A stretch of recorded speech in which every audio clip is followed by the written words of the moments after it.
मेरे प्यारे देशवासियों, देश में आजादी का अमृत महोत्सव अब जन भागीदारी की नई मिसाल बन रहा है। कुछ दिन पहले 23 मार्च को शहीद दिवस पर देश के अलग-अलग कोने में अनेक समारोह हुए।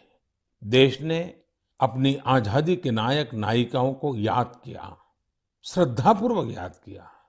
इसी दिन मुझे कोलकाता के विक्टोरिया मेमोरियल में विप्लवी भारत गैलरी के लोकार्पण का भी अवसर मिला। भारत के वीर क्रांतिकारियों को श्रद्धांजलि देने के लिए यह अपने आप में बहुत ही अनूठी गैलरी है। यदि अवसर मिले तो आप इसे देखने जरूर जाइएगा। साथियों, अप्रैल के महीने में हम दो महान विभूतियों की जयंती भी मनाएंगे। इन दोनों ने ही भारतीय समाज पर अपना गहरा प्रभाव छोड़ा है। ये महान विभूतियां हैं महात्मा फुले और बाबा साहब आम्बेडकर। महात्मा फुले की जयंती 11 अप्रैल को है और बाबा साहब की जयंती हम 14 अप्रैल को मनाएंगे।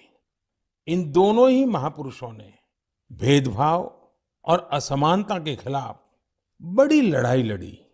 महात्मा फुले ने उस दौर में बेटियों के लिए स्कूल खोले, कन्या शिशु हत्या के खिलाफ आवाज उठाई। उन्होंने जल संकट से मुक्ति दिलाने के लिए भी बड़े अभियान चलाए। साथियों, महात्मा फुले की इस चर्चा में सावित्रीबाई फुले जी का भी उल्लेख उतना ही जरूरी है।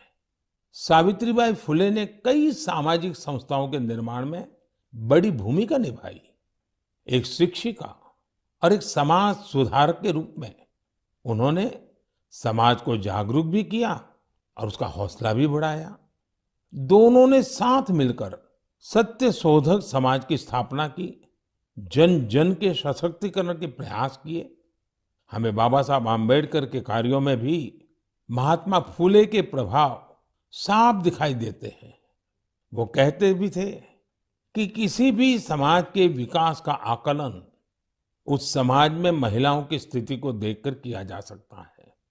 महात्मा फुले, सावित्रीबाई फुले, बाबा साहब आम्बेडकर के जीवन से प्रेरणा लेते हुए मैं सभी माता पिता और अभिभावकों से अनुरोध करता हूं कि वे बेटियों को जरूर पढ़ाएं। बेटियों का स्कूल में दाखिला बढ़ाने के लिए कुछ दिन पहले ही कन्या शिक्षा प्रवेश उत्सव भी शुरू किया गया है। जिन बेटियों की पढ़ाई किसी वजह से छूट गई है, उन्हें दोबारा स्कूल लाने पर फोकस किया जा रहा है। साथियों, ये हम सभी के लिए सौभाग्य की बात है कि हमें बाबा साहब से जुड़े पंच तीर्थ के लिए कार्य करने का भी अवसर मिला है। उनका जन्मस्थान महू हो, मुंबई में चैत्य भूमि हो, लंदन का उनका घर हो, नागपुर की दीक्षा भूमि हो या दिल्ली में बाबा साहब का महापरिनिर्वाण स्थल, मुझे सभी जगहों पर, सभी तीर्थों पर जाने का सौभाग्य मिला है।